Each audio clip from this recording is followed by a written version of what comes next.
समस्त को प्रिय प्रभु जीशुख्रीष्ट नाम रे प्रेज द लॉर्ड। आउ आसंतु आज विषय को जानिबा आपण माने निश्चित भाव रे शेष जाए ध्यान रो सुनंतु। सर्वप्रथमे पवित्र बाइबल को आसंतु पढ़िबा।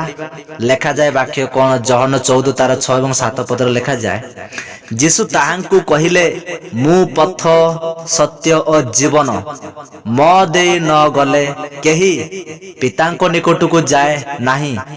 जदि तुमे माने मते जानी थांत ताहा हेले मोर पितांको मध्य जानी थांत।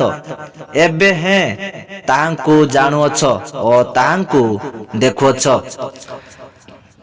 तो सर्वप्रथमे मैं कहया चाहे तो जेते बेले जीशु ख्रीष्ट जेते बेले शिष्य मानक सहित थिले सेही समय रे लोक मानकु कहउचंती। प्रथमे शिष्य माने कहिले जे गुरु आम माने स्वर्ग राज्य विषय रे स्वर्ग राज्य को जीवा को हेले आम मानकु कोन करिया को पड़िबो। जीशु तांकु कहिले ईश्वरंको ठारू जे प्रेरण हेइचंती सेमानंको ठारे विश्वास करिवाटा ही ताहांकर कार्य अटे। आमे एठी पढ़िले कोन जे जीशुंकु विश्वास करे से मध्य पितांकु विश्वास करे।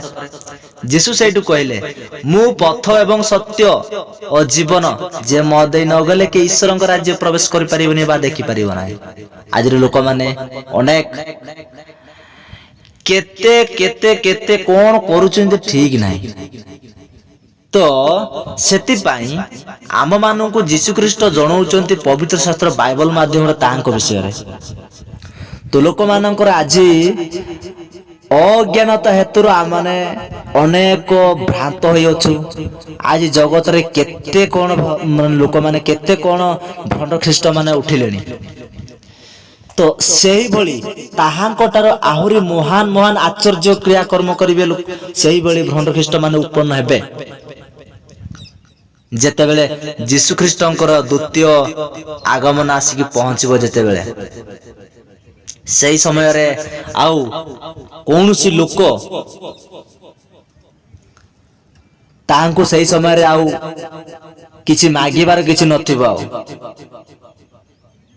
जेपरि कि आमे माने स्कूल रे एग्जाम दउचंते तापरे मासक परे हमरो रिजल्ट बाहरछि सेही भली एबे आमे ट्रेनिंग थिला भली आमे जदि एना के प्रभुंकर कार्य रे जदि सेवा कार्य रे थिबा आत्मिक भाव रे एवं सत्यता भाव रे पवित्र भाव रे तेबे जीशु ख्रीष्ट आमानंकु निश्चित भाव रे तांको द्वितीय आगमन समय आमानंकु कोन करिवे स्वर्ग को उन्नत करबा। लोक मानकर मन रे आज अनेक चिंता आसुची काहे कि ना सतरे कोन जीशु ख्रीष्ट से लोक मानकु बंचै देबे काहे कि ना से शारीरिक भाव रे बंचिबा खोजचंती किंतु आत्मिक भाव रे नहे। मते जने भाई पचारले कहले मु गोटे कथा पचारिबी रागिबो नै। मु कहली पचार। से कहले सतरे कोन तमे ए धर्म नेइचो आ सतरे कोन ए मरिथिबा लोक कोन जीवंता उठिबो। मु सेठी तांको कहली देखंतु विश्वास जे बड़ विषय एहा ही अनंत जीवन जे जीशु ख्रीष्ट को विश्वास करो सतरे मु आत्मिक भाव रे बंचिबी बोली तेबे सी आत्मिक भाव रे बंचिबो शारीरिक भाव रे नुहे।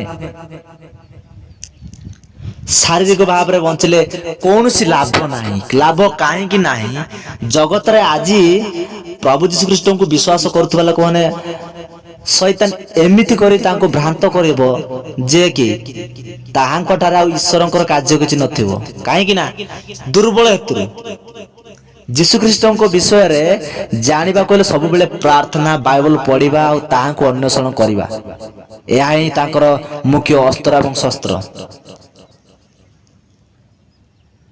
तापरे से भाई आउ किछि कहिले नाही। तो रहिले समस्त को praise the Lord, God bless.